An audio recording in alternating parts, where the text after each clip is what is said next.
Recording is on.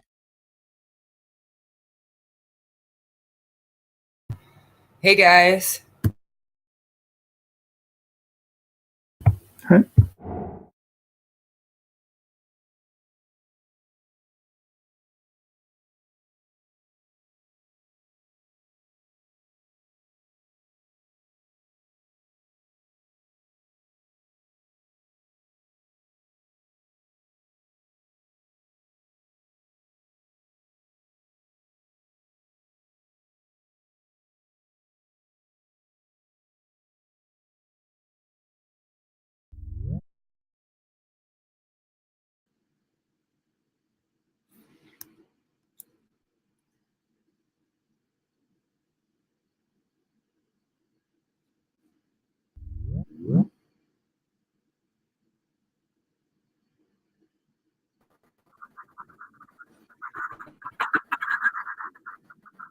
Why, thank you for recording this meeting already.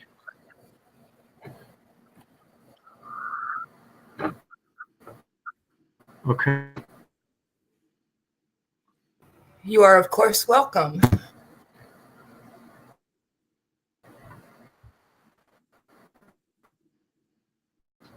Welcome. On the call today, just for reference.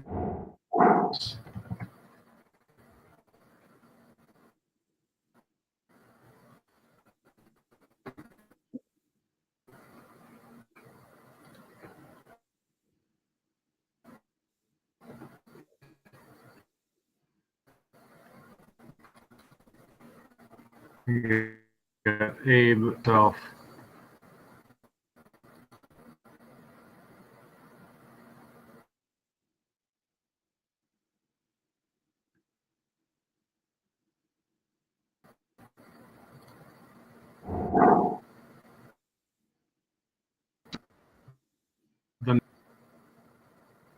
So we can maybe clear the note page. Who can do it?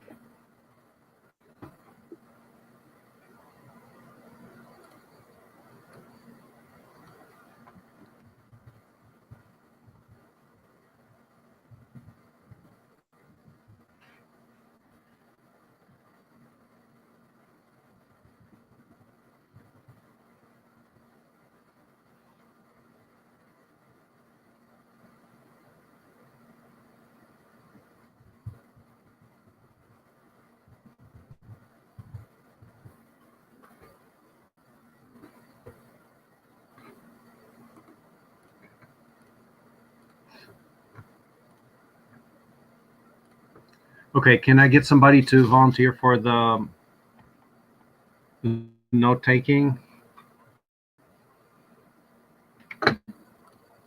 Please. Oh, Nathan, hi, you're here. I see you. Yeah, I am. Sorry, I couldn't join the call last week. I had this just terribly slow data, so I have Wi-Fi now. Okay, cool. Do you have video? You're in Japan right now, so you're at 5 a.m.? Yeah, I am. Okay. Yeah. Hi, Nathan. Good morning. Good. What are you doing in Japan, by the way? Mostly just skiing. Doing what? Skiing. Skiing. Yeah, the snow here is really good. So yeah, I just figured I'd try that out for a bit. Excellent. Believe it or not, they have a ski slope near Kansas City, Missouri, and it's actually not bad at all. Oh, is it not bad? Okay. Well, cool. Maybe next winter. Yeah. Okay. So let's start the meeting here. So a few updates here. Well, maybe, hey, let's start with Nathan. Tell us what you're doing. So with Nathan, he came in on a team, and we're first of all, welcome to the team.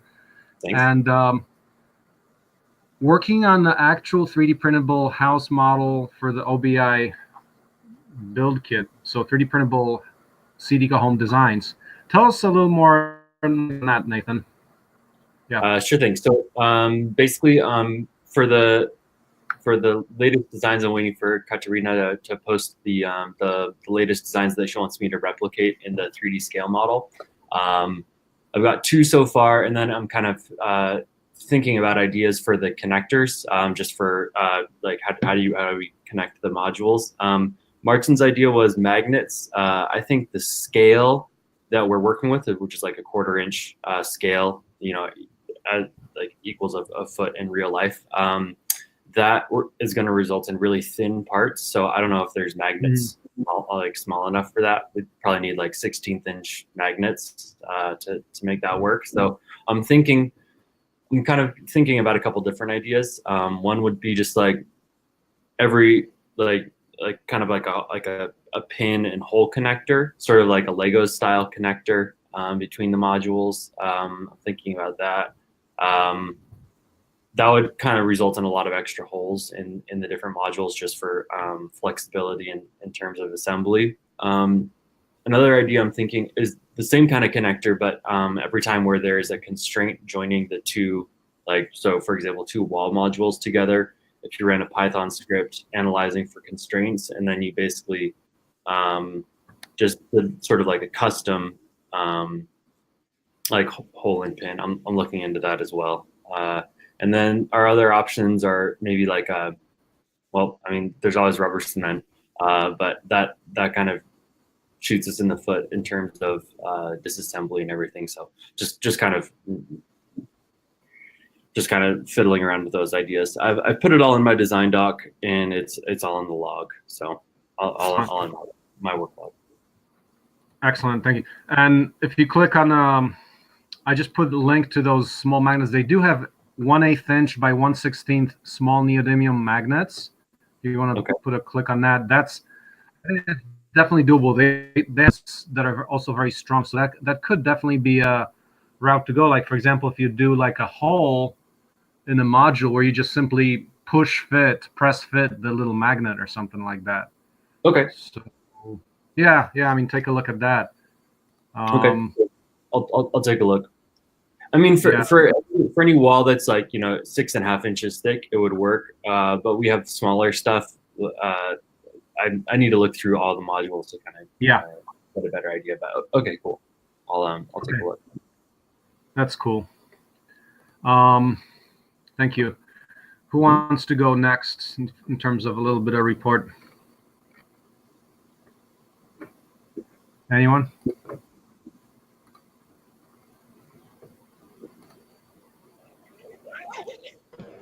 I can add some stuff. Okay. Eric? Hi. So I've been working on the 3D printer a bit, troubleshooting that. So the axes and software and everything, heat bed, and the heating of the extruder seems to work all right. But yeah, the extruder still not working quite up to par where it needs to be. And I'm having some issues with the initial print sticking to the heat bed. Okay. So I do have the parts for the larger extruder, and so I'm going to print the 3D parts for that and probably put together that extruder. Which extruder are you talking about? The Titan Arrow? No, the very large one from E3D. I don't remember the exact name though, off the top of my head. The over 1 millimeter nozzle, I think it is. Oh, okay. So you're saying you're just using a bigger nozzle, or? I haven't used it yet. I have to get the 3D parts to put together that extruder. Oh, the modified one with the bigger. Okay. So you're going straight to modification with the larger extruder system, like the larger, because it's a little bit. You mean the volcano nozzle, the larger heat block, which means you got to use a little modification there. Yeah. That's my plan. Yeah. That sounds good. What else to say about sticking to bed? That issue, I know there's a very clear answer to that. And one solution to that is I'm 70 degrees Celsius for the bed for PLA now, because that's when you get bulletproof sticking. So you use a kind of lower temperature, moderate temperature? Oh, actually, higher. I think we were talking about 50 Okay. Celsius before. It works flawlessly with 70 C. Yeah, I've been trying PLA and ABS. Been having a little bit better luck with the ABS, but yeah, you use a higher temperature usually for the bed. Yeah. No, haven't had sticking to bed issues. Like once you get the temperature to 70, and just make sure. The only other thing is wipe it with some alcohol or acetone. Okay. In case there's grease on a surface, that grease will definitely, like hand grease or other grease, definitely make it not stick. So, yeah. Okay. Yeah. So I'll work on that, and I'm also trying to figure out how to open source some of my work, some of the biological stuff. So that's still conversation between professors and the university, and trying to see what we can do. Any notable updates on that one, or? No one else seems to get it, so I might just have to kind of go it alone, start on my own, not so much within the institution. Yeah. Right. Start new university system. Interestingly, I ran into just one update on education. There's let's see, if you go to my log, look at a very interesting guy, and I posted that on the OSE Workshops Facebook page as well. But a fellow from Romania, and his name is I'm sorry, the name is escaping me. Our new Romanian friend. Look at the OSE Workshops posting there. But yeah, he's working on pretty much a novel university type system where it's very much aligned with the kind of stuff we do. So hopefully we might collaborate on the actual education part, because he basically started up like a university run by the students in Romania, with very good successes, to the point that he's actually writing a book right now. So he's publishing that right now. But yeah, very interesting. Interesting work there. Okay. So next, who else has anything to report? I can start my bit. Anyone else?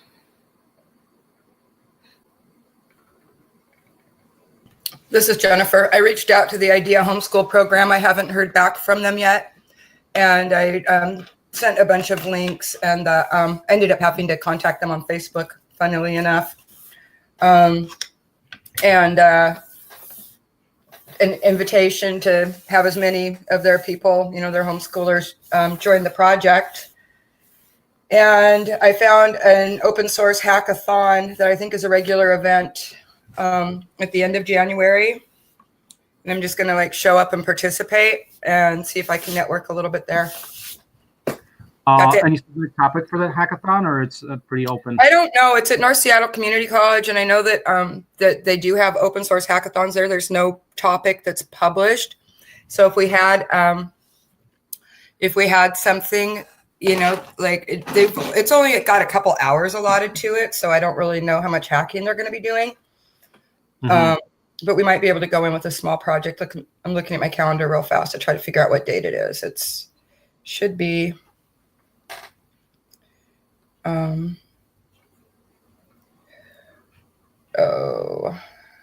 don't know. I'll have to look at my calendar. Yeah. But Yep. I think it's next week. Anyway, that's all I got. Okay. Sounds good. So thank you. Abe, how about yourself? Any updates?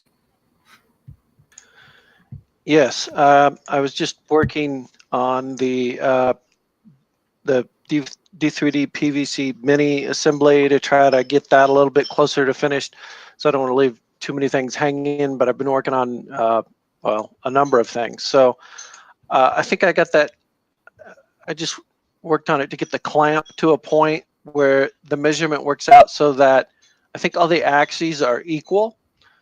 So the rods for all three axes are equal, and they should fit together pretty well. The clamp has to be a little bit bigger to kind of space things out, but I think that's fine. I mean, the clamp can be printed a variety of ways with whatever ideal print settings are needed. It makes it a little bigger, but I made it longer in the direction that it needed to be in, and not in the other direction. So it's shaped a little different, but I think that works. I'm gonna have to look at it and check some things, but I've looked at measurements and everything, and I think everything lines up. All the axes bolt on, and I think that's pretty good there. Although there's a lot of other little details I kept having to add. Well, I added the more detailed axes instead of using the simple ones because I keep having to figure out measurements. There's a bunch of stuff because of the size of the frame and the thickness and the way everything assembles around it. You have to be able to position it so that all the oddities don't hit. Or I think there's some things to check, like the magnetic holder attachments. You have to make sure that those don't bump up against the frame or something. Things like that have to be checked, but that shouldn't be too hard. I think I've got it spaced out pretty good, but I'll just have to keep checking some of the details. And I think the arrangement is okay. I've arranged it like some of the others I saw with the motors, and a lot of the weight is all to one side that way, but I think that that's better for certain reasons. I think there's reasons why that was done. So it does make it weight imbalanced, but I think the way that it moves, I think that's ideal. And I don't know the print volume. I don't know what exactly that is, but I think it's pretty good. And there's a bunch of reasons that it's not, the full volume of the cube. You can't hardly get it that way. But I think I've got it so that that's the maximum volume. But there could be other ways to arrange it, but it's you have to kind of figure out all the math on all that. So it's a little bit tedious in that manner. But I think I got it. The way I did it is the way that it'll give the largest area, I think. But if anybody sees anything else with it, that'd be interesting. I see you're looking for the wiki. I haven't pushed, let's see, the latest. I need to upload the parts to the wiki. I pushed them to the GitLab because I just updated it a while ago. I worked on it a little bit before the meeting. And let's see, I need to update the clamp to the wiki because I think it's. Is this the latest clamp that I'm showing or no? No. So, No. it'll be on the GitLab link. I did put that link on I just put it to my log, and it's also in the link in the meeting document. Has the files, so I just pushed those. It's a different. It looks like what's in the image in the working doc too. So, I think that's a good size and shape for the clamp seen there. But I'm gonna have to update the wiki because I think they are good parts, and I think that assembly is pretty close. So, but I'll try to assemble more things and add whatever parts I need to check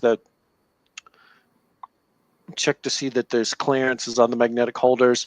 There's some extra parts in there because I was just checking to see the movement and where things might hit the frame, like the Z-axis. I think it clears the clamps and stuff. I was trying to see where clearances were and so on, because there's always the chance that something hits at a certain point where there's no limit switch, I guess. But so it's important to make sure it clears. Although, well, actually on the on the Z-axis might hit. Now that I'm looking at it again, I may have adjusted something, and now it looks like the top of the bed holder might hit that top clamp on the curved part. But I'll have to think about that. So those are pretty sizable there. So the way you've got it, So when you attach, is one bolt going all the way through to clamp both the piece onto the clamp, or there's two bolts and a nut catcher inside? So Two nut there's catchers, two bolts. yeah, there's still some design to do on the on the clamp. I guess I need to add some recesses for the bolts maybe to hold those. Yeah. But there's two bolts, and one of them goes through. It has to go the full length of the clamp and the axis, which I think we were talking before about the length of the bolts was an issue. So that's an issue with, I guess, the depth. I think it was 30 millimeters. I think we talked about before. So I'll have to measure that and see if the recess for the bolt or the nut catcher, what the depth of that can be. Because if they're all, the issue there is that they'd be different lengths too, because there's two different, bolt holes. But I assume there's different bolts used in the supply. I think that looked before there's 30 millimeter, and then maybe there's 20 or something like that. I think 18 and 30. Hopefully the common sizes can be made to work. Yeah. Or if it's shorter, then the nut catcher can be recessed further and things like that. At least in parts of the clamp. Although where the axis bolts through the clamp, that's kind of hard to recess much there on that side. But if the shape needs to be adjusted a little more, that could happen. To look at the shape of it in general, but I reshaped it a bit, but it might. I don't know how.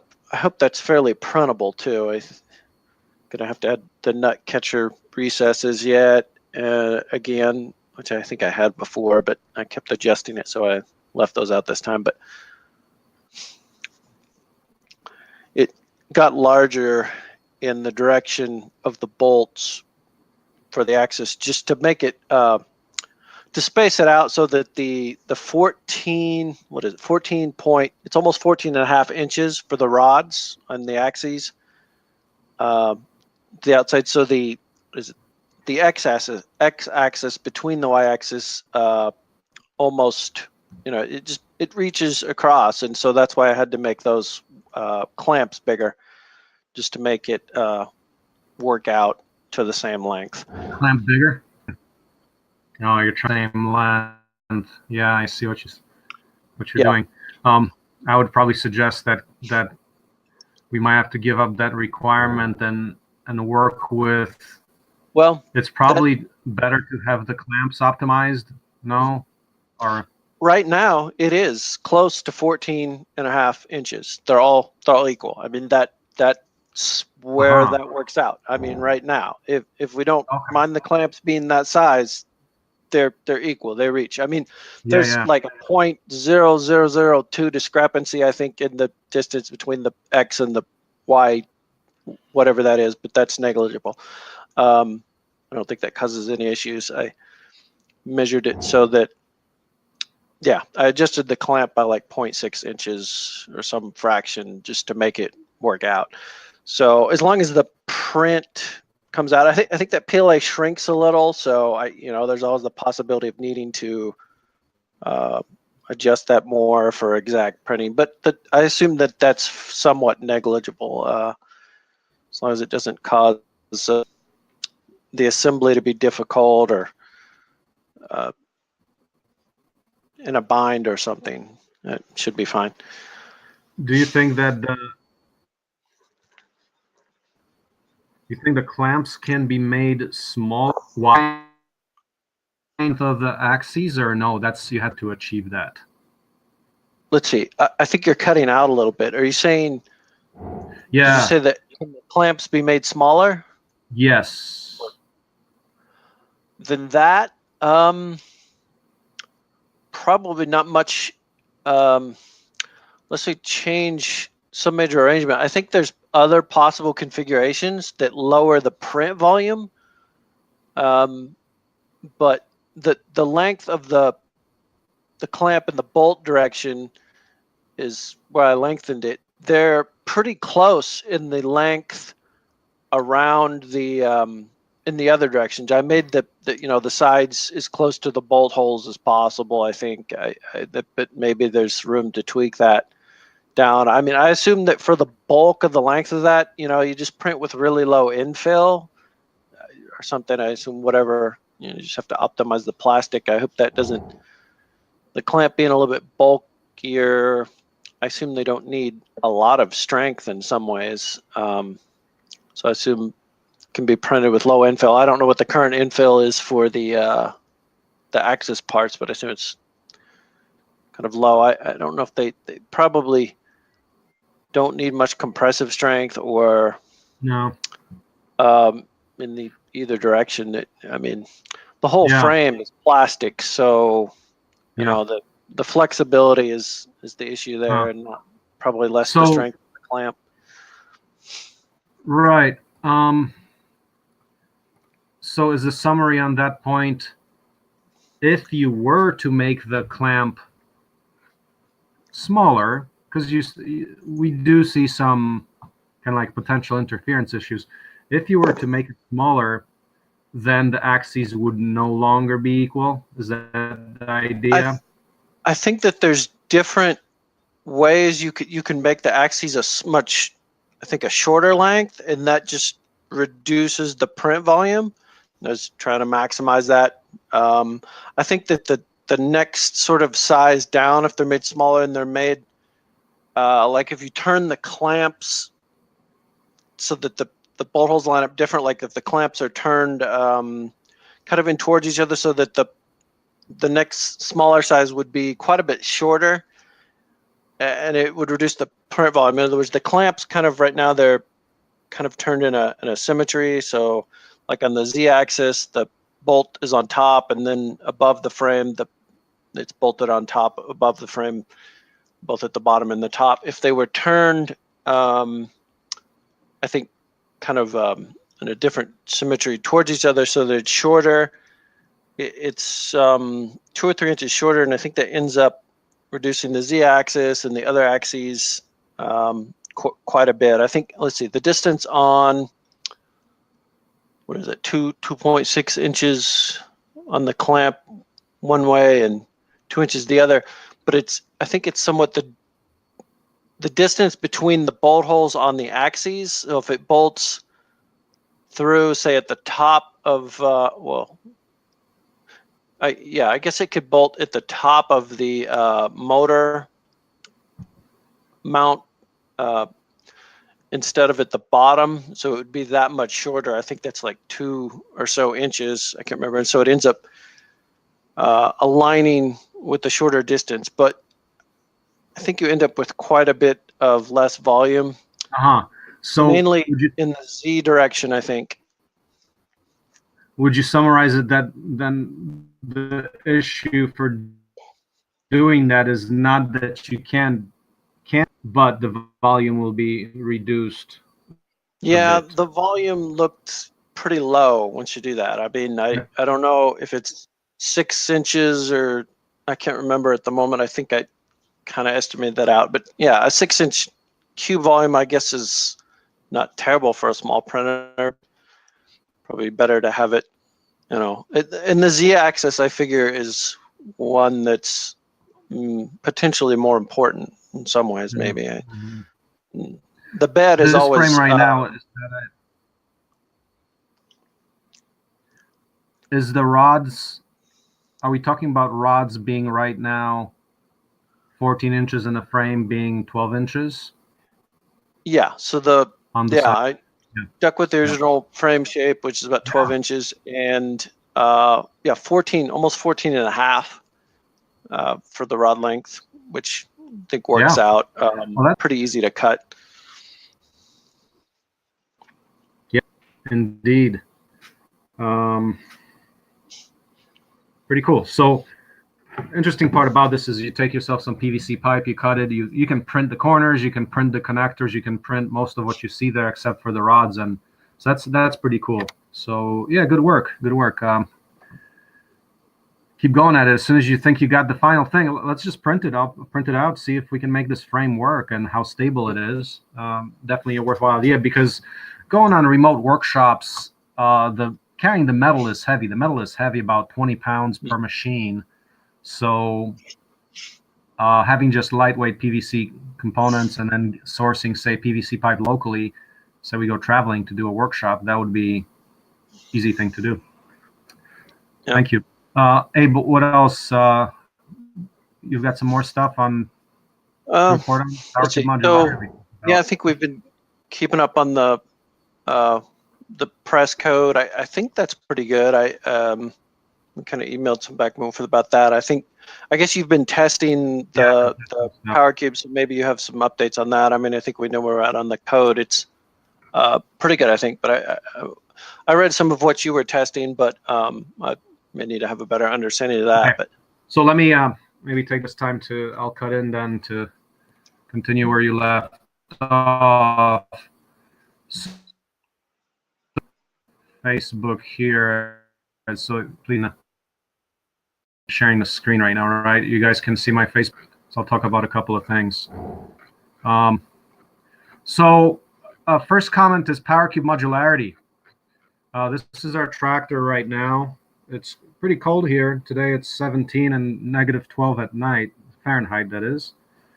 But that's what we're dealing with. So the weak link about the tractor is Power Cubes. Like right now we're just using Briggs & Stratton engines, which are pretty much disposable.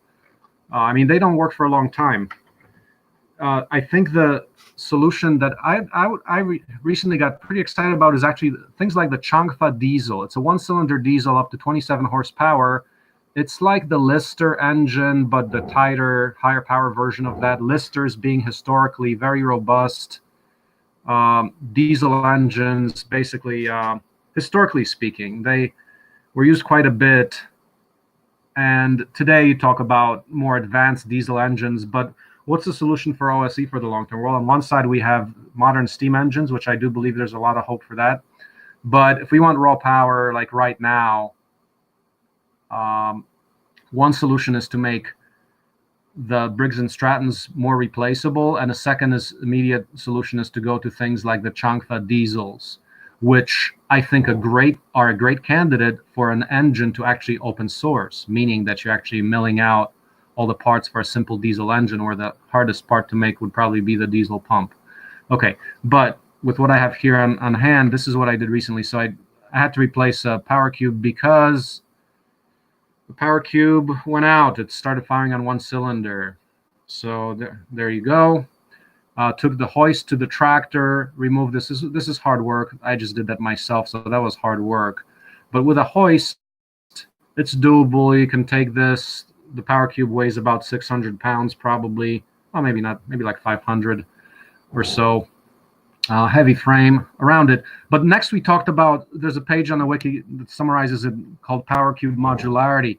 I think a good direction for the future with microtrack and big tractors and everything else would be to go with one module that's just got the hydraulics, hoses, cooler, filter, everything hydraulic, and the second small module that plugs into that is just engine with pump.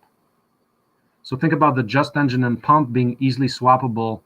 So you have one mother cube that's got the hydraulic reservoir and everything related to hydraulics, including cooler, and then as many other engine cubes as you like connected to that. So that's kind of, I think that could work with one. So you need one hydraulic reservoir, hydraulic Power Cube, and then you can connect to that as many additional Power Cubes as you like. So that might be a good thing to go forward with.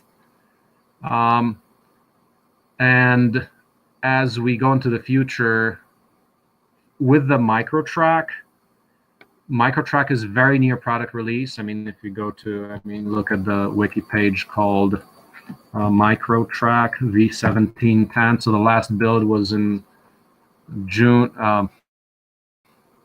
October of 2017, but it's great.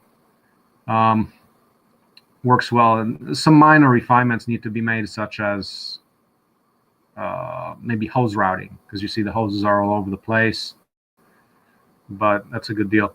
And the other thing that could be low-hanging fruit in terms of immediate release is if you look at the bigger tractor, the one we use right now, that's still from like 2013, years of use on that and testing. It's an articulated version, but a simple low-hanging fruit version of a tractor to do right now is a skid steer type. And if we go into the future for a product release, if you think about economic feedback loops, I think the microtrack as well as a skid steering type of a tractor are two low-hanging fruits. The tracked versions are more powerful and a little farther away, but that's a comment worth making with respect to the modular power cube, where you have one hydraulic unit and as many of the engine units as you like. And now the engines are only 18 horsepower, so we're talking about a $300 18 horsepower engine. The Briggs & Stratton look-alike. Right now we're using, it's called Duramax, and that's what you see, the blue thing inside the microtrack. The blue there, that's the blue engine, 18 horsepower or 16 horsepower Duramax. Given that, I just want to bring up one update related to the small hydraulic vehicles. I talked to Katarina here, and she convinced me that it would be worthwhile to do a golf cart-like structure. And I thought about that. It's like, well, golf carts are for like golf. What does that have to do with modern civilization? Well, Katarina made a claim that it would really make life easier carrying stuff around and doing a lot of utility work. Because a lot of life, if you're around a resource-based scenario, is materials movement and moving yourself, moving whatever, soil, garden work. Materials moving is a big part, and a golf cart could be useful. So let's think about this. What about a simple skid steering golf cart kind of a thing with the same small power cube? And Katarina convinced me that that would be worthwhile. So we'll take a look at doing that. I looked at the hydraulic motors from Surplus Center that could do that. If you go to surpluscenter.com, the kind of motors that you want for that are relatively decent. So you could have a four-wheel drive, kind of a hydraulic golf cart kind of a deal. And if you go to hydraulics motors, those motors cost about $150. Quite tall. They're low-speed, high-torque hydraulic motors at Surplus Center. So you look at, yeah, rather, not that, it's wheel motors. Go to the actually. And the smallest ones there, they got like 3.6 cubic inch, which is just about right for direct wheel drive on a thing like a golf cart. $150 each. If we make it four-wheel drive, that's $600 in motors. And then you use our existing power cube and a base platform, and there you go. So that's just one idea that came about just for an update. Now, another thing is, I am spending some time working on a book, and I looked at solar cars, right? So you might say, oh, well, that's not possible. So let's go to the page on the wiki called Book, Solar Cars. Let's look at some numbers. So let's take the size of a typical car, solar car.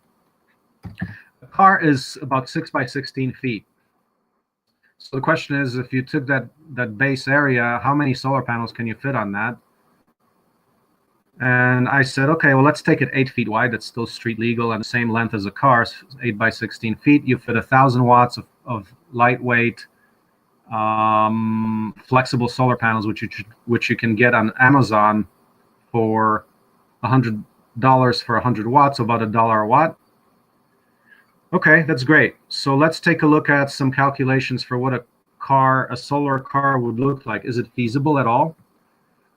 There's a useful thing called cycling power and speed calculator, which tells you based on how much power and what kind of wheels, because the main drag is going to be your wheels on the ground and your wind resistance. So based on a frontal area, and then you declare, okay, what are your wheels like? Like, say it's got mountain bike type wheels, a frontal area of so and so. You get some results. So if you click on a cycling power speed calculator, you ask yourself, what do you get with 1,000 watts that you can put on a solar car? So you should actually convince yourself, just go to that page, gribble.org cycling power calculator. The conclusions are that certain parameters parameters like a 300-pound vehicle. If you have 500 watts of power, you're going 35 miles per hour. Now, can you optimize that? So that's not bad. Think about this. You've got $1,000 worth of solar panels on a car, a very lightweight car, like sun rays, like the solar race cars that they do in Australia with college competitions, that kind of car. With 500 watts of solar, which I think could be easy on an average day in Missouri, let's say. So you got 1,000 watts of panels, but they're not angled properly, and that's max power for 1,000 watts. Let's say you get 50% of the max, so 500 watts easily you would get on a sunny day. That gets you 35 miles per hour. Not bad. So what's the feasibility of a solar car? Well, for a vehicle that's like gets you around on a sunny day, 35 miles per hour is not bad at all. Now you can actually optimize and calculate it and try to convince you that, okay, so I'm going to let's go through some specific numbers. Weight of a driver is 165 pounds. That's actually my weight. The vehicle itself weighs 300 pounds. Each solar panel weighs 4 pounds. So 4 times 10 is 40 pounds in panels. And then 260 pounds of rest of the vehicle weight with electric motors, etc. Frontal area, let's make it like 8 square feet.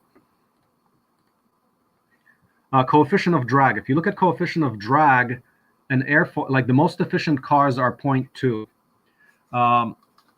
If you Google what's the most efficient drag coefficient of a car, meaning how aerodynamic it will be like 0.2. Now the airfoil shape is less than 0.1, like a wing shape. But let's take 0.1, which is 0.2, which is what we can easily get because that's what the most aerodynamic cars can get. We could definitely do that.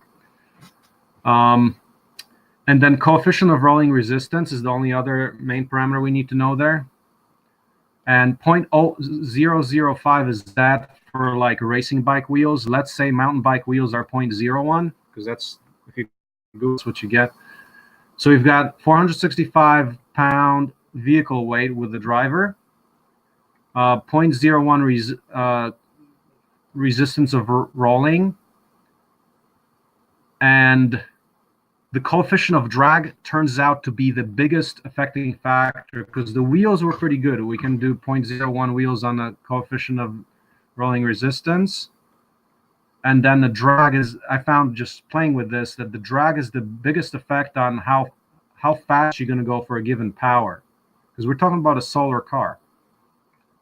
Not a lot of power, kilowatt. Coefficient of drag 0.2,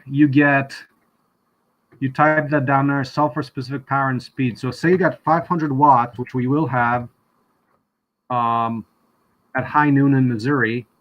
At least, we probably would get like 750 maybe. So let's say 500 watts for conservative. You get 29 miles per hour. That's not really bad.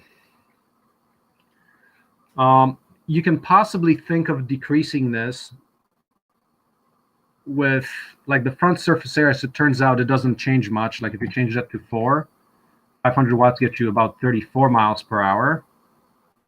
I think 8, they'll be safe. 8 would be safe. That's easy to do. But I think we can get that coefficient of drag. Like what if we get it down to 0.1, like an airfoil shape, super aerodynamic, like velo car, like velomobiles, kind of like that, but even, yeah, something like that. If you can get the drag coefficient down to 0.1, like an airfoil, 500 watts would get you, it says 35 miles per hour. Wow. So that's with 500 watts of power. And so basically the argument I'm trying to make here, if you got 500 watts of power from a solar car, by that in itself, you can go like 35 miles per hour optimally. So it's worth trying. And this thing of solar cars might not be a bad idea. But think telescoping body on a car, so some more panels would slide out. So you could say get 50% more power. Maybe you get that all up to 1,000 watts of power. Well, you're talking about 50 miles per hour at that point. So, think about it. Maybe solar cars could be feasible. And this is just getting off-the-shelf current PV panels. It's a thought that should be considered, because if you look at the numbers, like the first principle calculations get you pretty positive results for solar cars. Now, granted, sun race, the solar car race across Australia, those things go 55 miles per hour just on solar power. So, might be worth considering. Now, the cheating route to do there is to put a 1 kilowatt Honda generator, put that on board, and then still have that extra 500 watts of your solar panels. So, one of those Honda 1 kilowatt silent generators?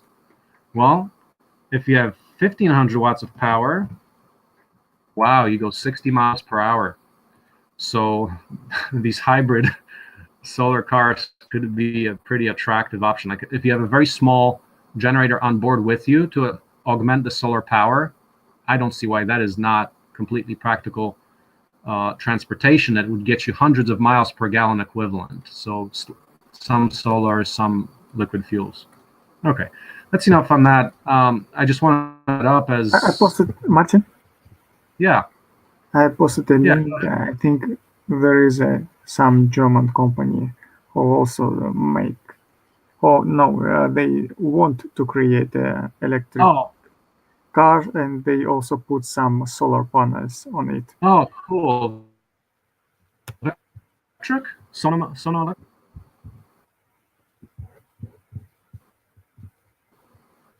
Is that the one? Yes.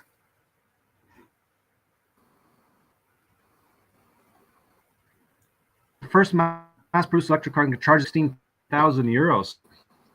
So I would make the claim that this kind of fully solar charged, or more like the sunray style, there are building there that's pursuing. So the point about what I described as the 8x16 solar race type of car with $1,000 worth of panels, I mean, the cost is not super prohibitive. It would be like probably around $4,000, $3,000 or $4,000. So solar cars, why not? No, I think Yeah. I don't think about this particular car. I'm not sure if it's a good idea to put a solar panels on the car, because if you put a car under direct sun, then it will warm up, and then you need to waste energy to cool down the inside of the car. Yeah, that's the thermal considerations are there too. For what I'm thinking here, actually, I thought about that, and it's like the obvious place is okay. You put the solar panels on a roof, but what about if the solar panels are low lying and the cab is actually like in a Formula One car, the car kind of the cab rises off like a base. So yeah, but you do have to consider thermal constraints too. Like for example, one comment I read about for these super aerodynamic cars with like a bubble for the operator. Well, that's a good solar cooker for the operator in the summer. So you definitely have to pay attention. Yes, but it's a good idea, good direction, and there are also there's still a possibility to use solar panels for some robotic or autonomous vehicles. Right, where speed does not matter and you can go very slow. And also there is no human operator inside, and it could heat up probably without big disadvantages. Yeah. For the future, maybe some agriculture machines, or that's even transportation without autonomous transportation.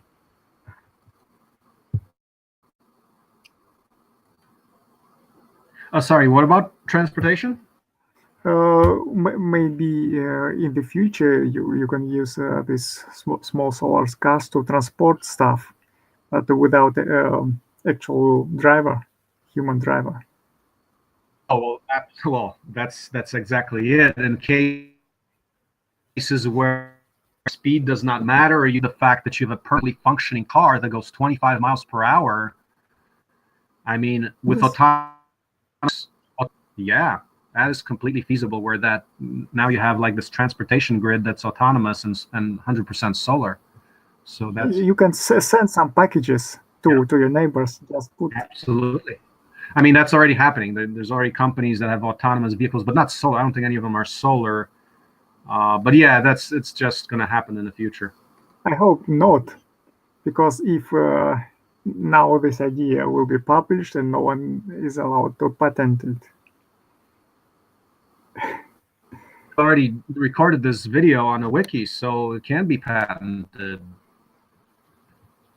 Yes, just make everything public. Right. Okay, keep it public, and we don't have to worry about things getting sucked up by the man. Yes. Okay, but let's go to a very much more mundane topic, and that's I want to report on the brick press testing, because actually I am right now in a freezing cold testing the code for the brick press. So here's the mechanical, the hydraulic system with solenoid valves, some details about it. Let's see. Just to go through some of the pictures here and learning. So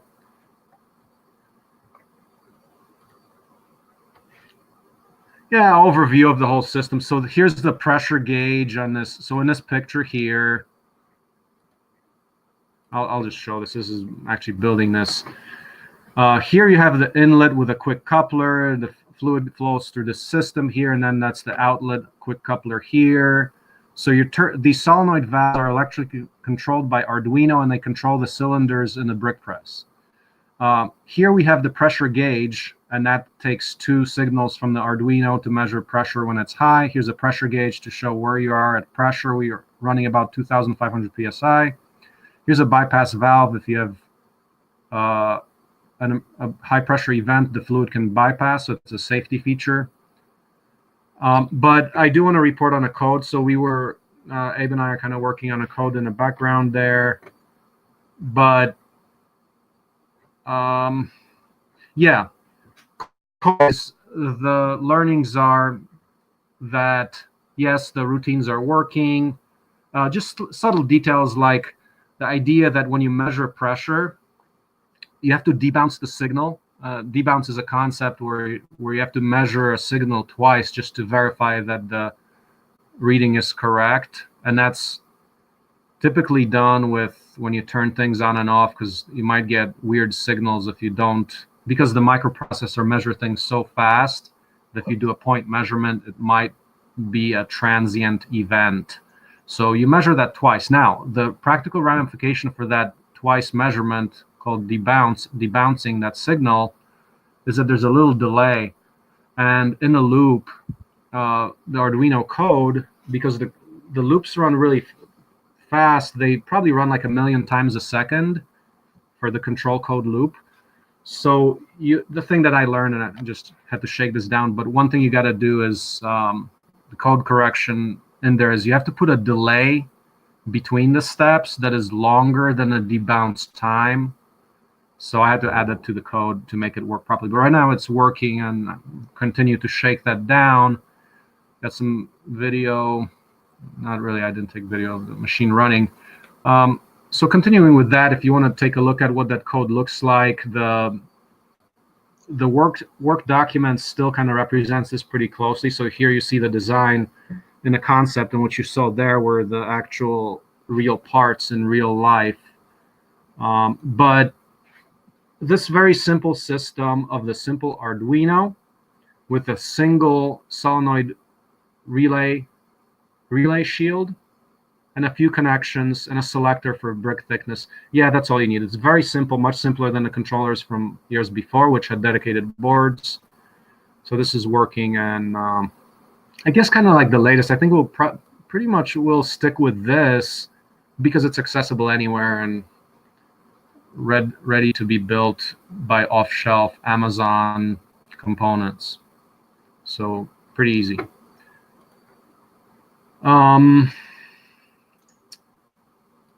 No, Abe, there is no bouncing. Those readings are fine.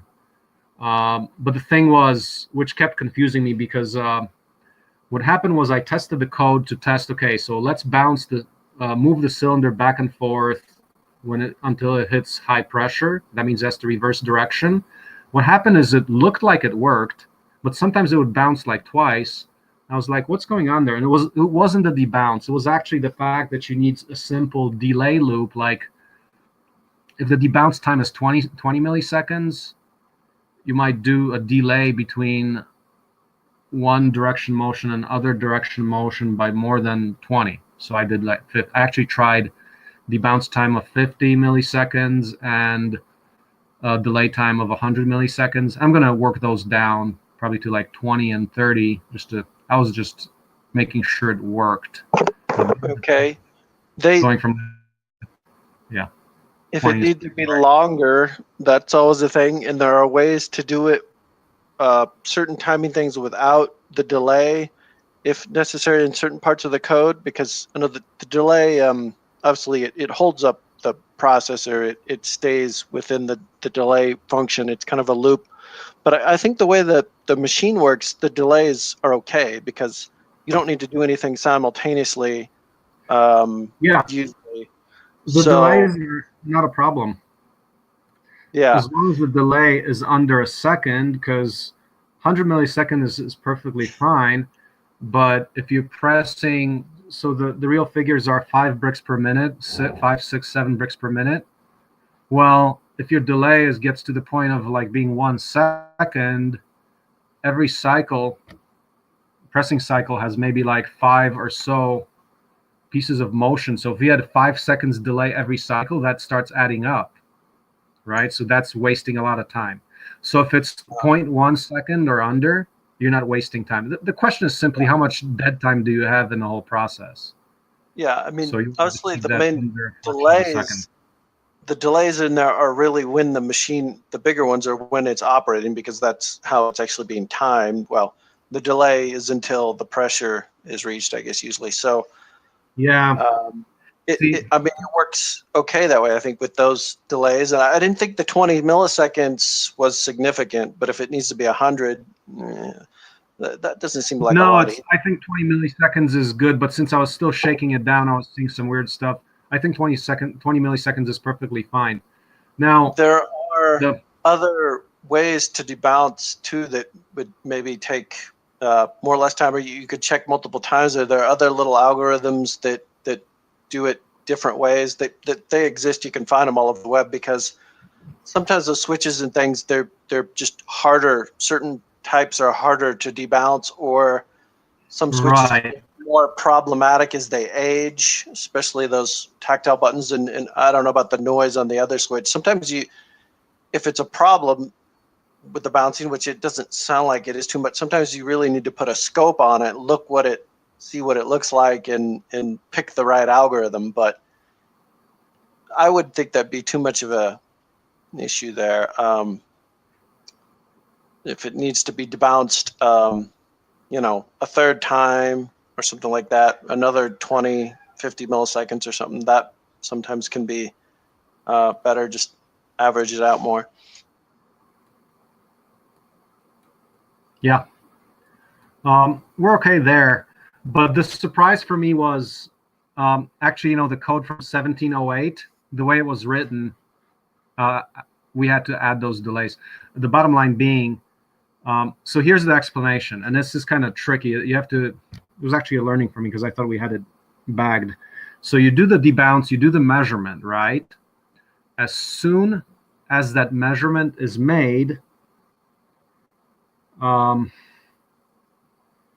it's about the time when it's kind of, I don't know if I can even explain it, but that time when it's waiting for the second measurement, if you're not careful within the loop itself, it's actually going to the next command in line.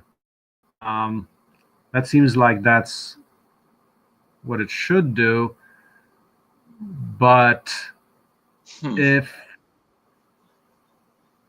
point is, if you don't wait until that 20 milliseconds pass, you can skip a step in the control sequence, because the condition of low pressure is when you move cylinders is not met. So it's actually a little subtle, but bottom line being that you need to add like a small delay between steps to make the code work.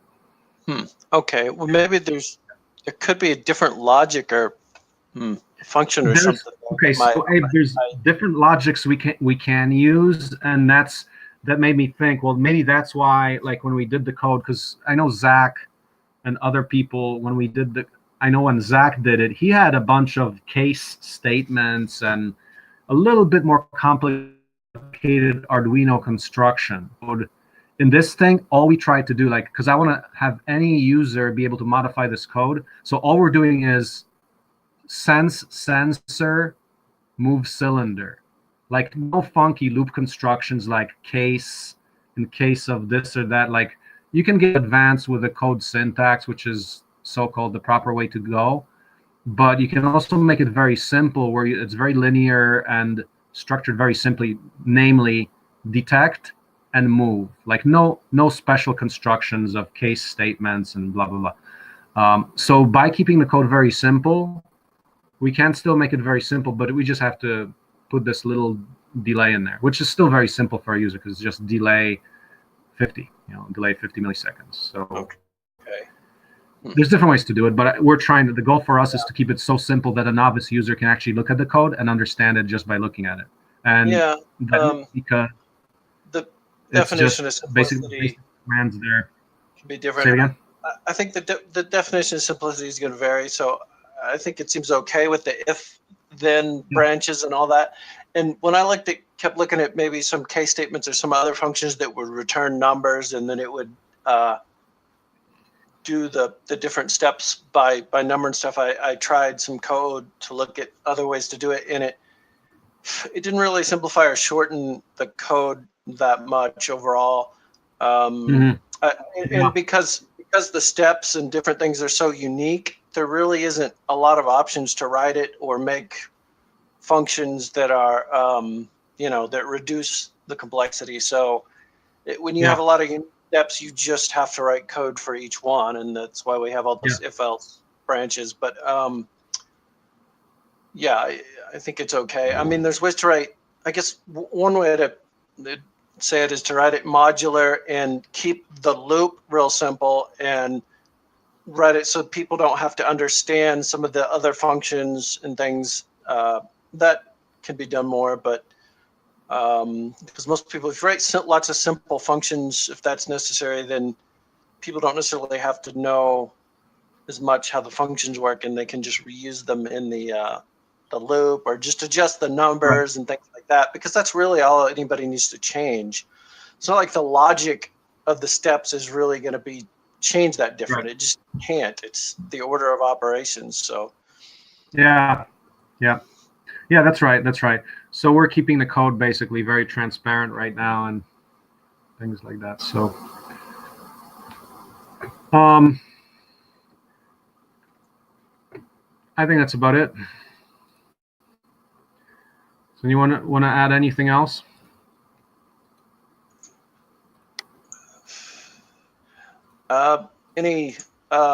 We start to talk about the power cube modularity. And I started the page on the wiki about that. I think related to some of this stuff, simplifying it and be able to make some of these golf cart vehicles and so on, making some of these things lighter or simpler. I think it goes back to kind of needing the torch table and stuff like that. Yes, at least do it indeed. easily. That way you don't have so much prep for workshops and things like that. If the machine can cut it all, and use thinner, lighter metals at the top to keep the center of gravity lower on the vehicles, tractors, and so on. That should help with that. So I agree on that. So get all these designs out there with a torch table. You can prepare the materials really easily. Thinking about the economics of that, golf cart is very simple because it doesn't have like all the hydraulics like lifting arms and all that. So done in a workshop scenario, I could very easily see that you host a workshop, we cut all the parts, order materials, you build several of these things over a weekend or I mean, so basically be a day for the Power Cube if we're using the Power Cube, and a day for the rest. It's very simple. I mean, we've built when we did that 54 horsepower tractor for the nut planting here, we did that. I think it was one day with 4 guys. So we really it goes fast once you know how to do it and got the parts that are ready to assemble. Yeah, I could see some kind of electric Yep. cart being pretty popular, because I always see these. I don't have ATVs here, but the ATV kind of golf cart things that are a little heavier, they're popular with farmers and stuff. They use them for a lot of things. Some of those, I Yeah. don't think you can pull a lot with them, but they're kind of a useful class of vehicle, just for farm stuff. And Crossover utility vehicle, they call it. something a little heavier is probably useful, that moves, pretty fast, but can still pull a little more than like a 4-wheeler might be able to. Yeah. No, it's true. It is low-hanging fruit, but I didn't really think about it because I haven't been thinking along the lines of slow vehicles kind of like those, since they didn't appear to be central to a new civilization. But they may be. Yeah. Yeah, I think like Jenna was saying, cars should be just less important in the future. There's so much automation, and if cities are redesigned correctly, they're already popular there. True. So cars are they're kind of less of an issue. So Yeah. It's true. other transport.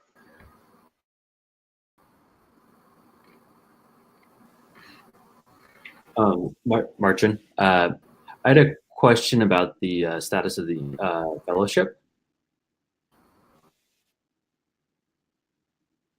Yep. I heard from Alex that it may be on hiatus. Go ahead. Just kind of wondering where it stands. What's that? Sorry. Oh, About the fellowship? Nathan, Can you was hear me? this again? Can Yeah. you Can you hear you now? Okay. I had a question about the status of the fellowship. I heard from Yeah. Alex that it might be on hiatus. What do you think? Yeah, right. So the update on the fellowship material is so with the 3D printer workshop, as far as Alex and Sarah who joined the team, I mean, couldn't keep them. We weren't getting people to sign up. It turns out it's a lot of work to train somebody to do that and get them all up to speed. Mhm. As far as the direction on that, what I'm doing right now is, so getting the printer to a robust model where we have to do it again and do it once, I can show reliably that, we can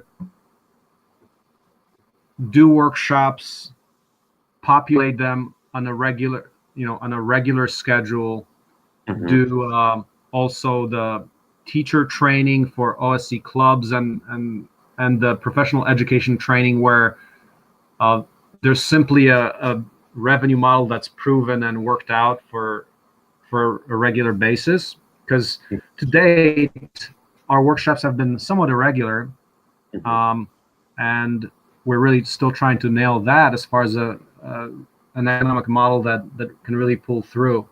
So still working on it, and we do want to train people as soon as we find we've got it to the full way, that's when we can start it again. But right now it's too much stuff in front still. Still some missing links to that.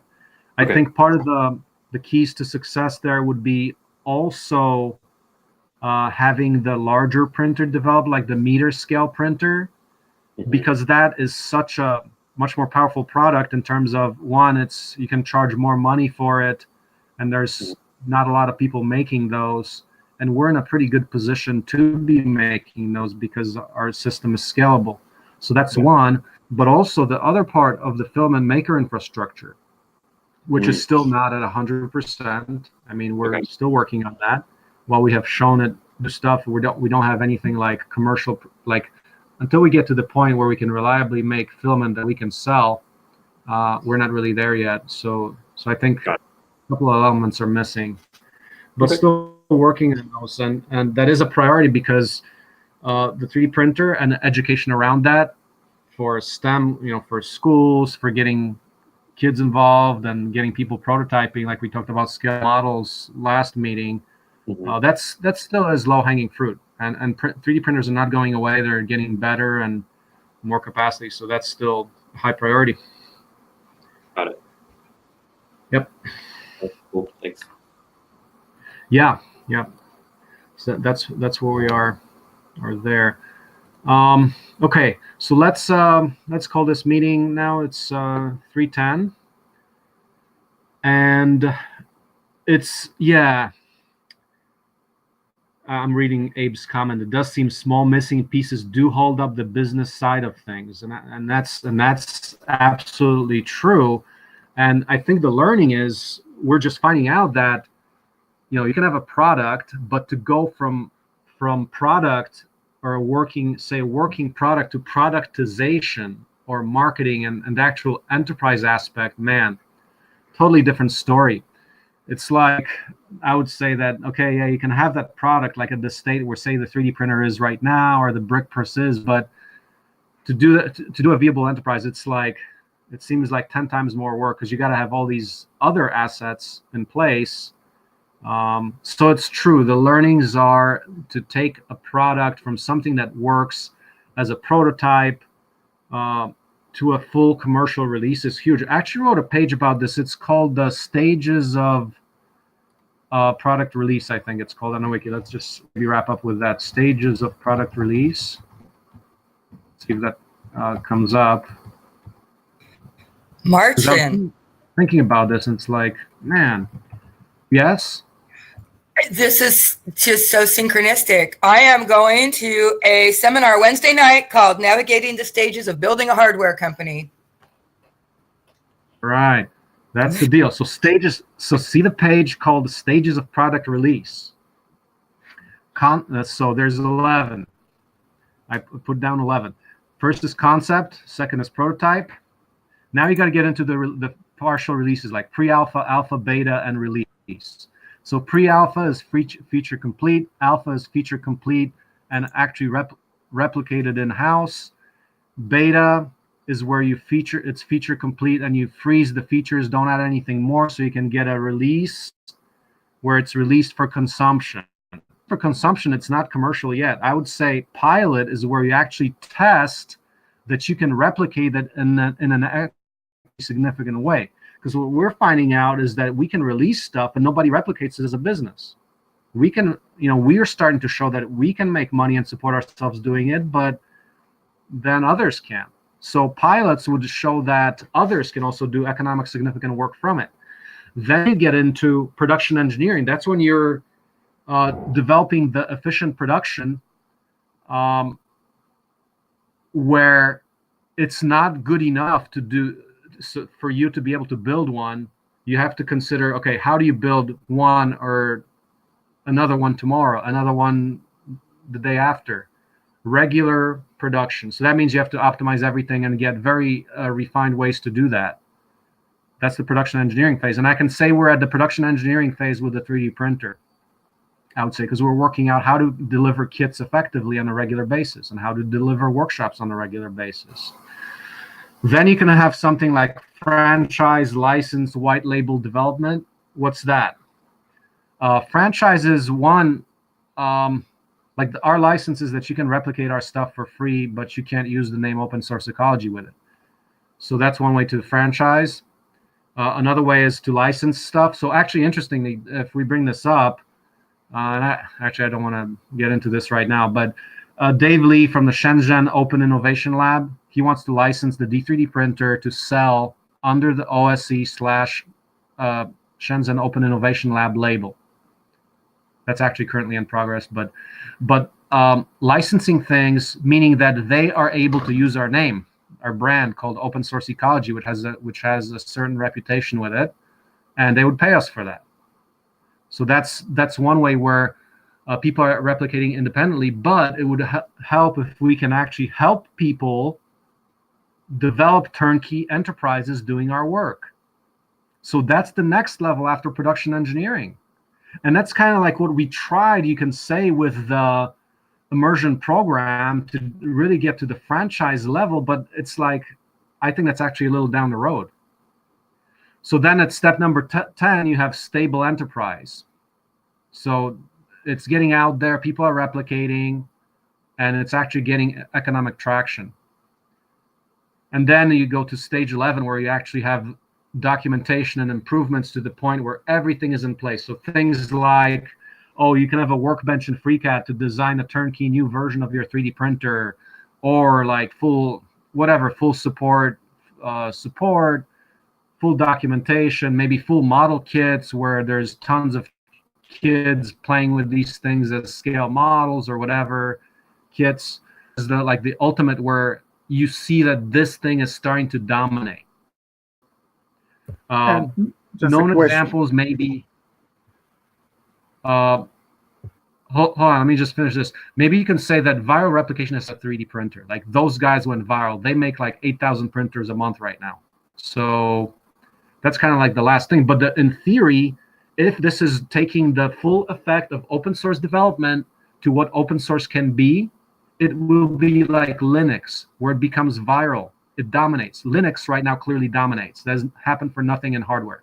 But that's I would say, the 11th ultimate phase. Okay, questions? Yes, question. My question is, why documentation is after stable enterprise? It looks like it's hard to let the people document their work, and then if someone already in the phase of stable enterprise, what is the motivation? Yeah, no, I agree with you. But if you do what you say, you get the OSE wiki. It's a mess. No, I'm kidding. But the idea is, yes, of course, we document everywhere. But at the end of the day, the documentation is really, really high quality. I would say that the actual current 3D printer manual is somewhat of what I mean by number 11. It's really super detailed, decent, really refined. It could still be better. But 11 really means like getting that to a super level, like that level of documentation. It would be, for example, augmented reality instructionals for how you build the 3D printer. That's the kind of level we're talking about, where it becomes super easy for somebody to source the materials and build it all in an augmented reality or AI environment or whatever. Just really, really top quality. So we're like almost there on the 3D printer, minus some things like I would say that level of documentation would include the 3D printer design workbench in FreeCAD, because that means that any novice can now make modifications. So it's just really the degree at which we do it. And of course, the documentation is there all the time from the beginning, like on a wiki. Maybe to it's still, I think we still need a lot of time to add some structure into all the available documentation and keep it also up to date with software. Now it looks more like a labyrinth. Yeah, no, I agree. That's right. Yeah, I mean, there's a lot that needs to happen there, and I think the biggest thing there is a taxonomy, like understanding what the structure of the development process is and what are all the assets that go into that development. That's a cultural learning. It's like, instead of people watching football, they should be learning how to organize the wiki for open source product development. So unless like a cultural literacy happens in markets, it's kind of finally make it go forward, is the financial feedback loops. That's how Linux did it. We have to get that within hardware. So the feedback loops on economics, meaning that sales are happening or products are being made for real value, and people are actually starting to get livelihoods from this work. That's the missing link. Like, we can talk all about the wiki, but until there's more than myself and Katerina and I don't know how many other people making a living from this will not grow. So the livelihood part is very important, and hence the idea of, okay, the product release has to happen. Like the Linux learning is that very soon after 1991, when I think the first Linux kernel was released, like within a few years of that, there were corporations throwing millions of dollars and pretty soon billions of dollars at the No, enterprise. I understand it, but the documentation part, I'm not very sure if someone who already will give money from all the development will invest into documentation. For sure, there are reasons to do it, maybe to be altruistic. But that Well, is. I mean, in all honesty, I don't see the documentation happening until we can have people paid or making their living from it. So, okay, so let's be explicit. So for us, what I'd like to see here is within a decade. So I'm saying like we got 10 years to finish the GVCS, but building the village campus. So that means dedicated communities, which are like universities that people get their livelihood from developing open source stuff. The financial feedback loops come to the point where an organization like OSE can then pay people to steward the documentation, or simply hire somebody to print a manual or whatever. But somehow we have to give energy towards an explicit documentation effort, because you're right, like without if you depend on altruism for that to happen, it may or may not. I mean, but you can be very deliberate about it. Like once we have a product release, we start a business, we generate revenue, we allocate some of that revenue to documentation. So professional level documentation, like normal companies do. They'll publish whatever literature they publish, but they have to pay someone to do that. So somewhere that process has to be stewarded by feeding energy into that very explicitly, not just by relying on, say, a volunteer to document something, because we know that documentation is very intense. It takes a lot of time. It's Yes, full-time that's why I spoke about it. Many people like to do stuff but don't like to document it. That's true. I mean, that's right. That's part of the challenge. Because if you notice the comparison to code, Yes, code, I thought about code. right? It's And how does it happen in code? not always Well, for one, voluntarily. well, I mean, ideally, good code is well documented, right? Well, So I it's think easier in code. Ruslan said pointed this out before, is that these days good code is written with enough verbosity and explanation such that it doesn't need a lot of documentation. I think that's kind of the more modern position. You write Yeah. a lot of documentation in the code itself. And so for us, the software, I mean, we say we're designing hardware, but really we're designing software plans for hardware most of the time until the actual, machine is built. Right. So it's about Right. having the software work well enough that it documents everything sort of systemically. I mean, if the CAD and everything in the documents are detailed enough, we do a good enough job with the documentation, Right. the wiki and everything, it's planned out thoroughly enough, then it should all be there. And That's I right. guess what I was saying in the notes on Yeah. the side was, I think more of it is once you actually get some complete systems, whether it's the 3D printing systems and filament and all that, or the CB press or whatever, businesses subcontract everything out so much these days that they want everything done for them. So some business person or a contractor will come on and take, on a very different method of business. So it's like we need to have a lot of documentation and planning and demonstration that the business models will work easily for them. They just want it, easy, low risk. That's another issue, I think. Yeah. I also want, from a practical point of view, now I am struggling sometimes to set up a 3D printer, because I need to navigate through all the documentation and look in internet what goes wrong and why it doesn't work. And there is no some kind of linear documentation. You go from point 1 to 2 to 3 to 4. And if it doesn't work, then look chapter troubleshooting. it's just a lot of linked pages with the different versions of software and hardware. This is a structure which make it's for me hard to start. It is. It is. Unless there's a rigorous technique followed by everyone on a team, that's just hard. And we're trying to get to this, and part of this is why I want to write the book, because you have to understand the whole framework of how this happens. And without having that, it's really a cultural change. Like there's going to have to be a lot of people who understand the whole process. So. And it's not easy because there's so many moving parts. So this is not an easy thing.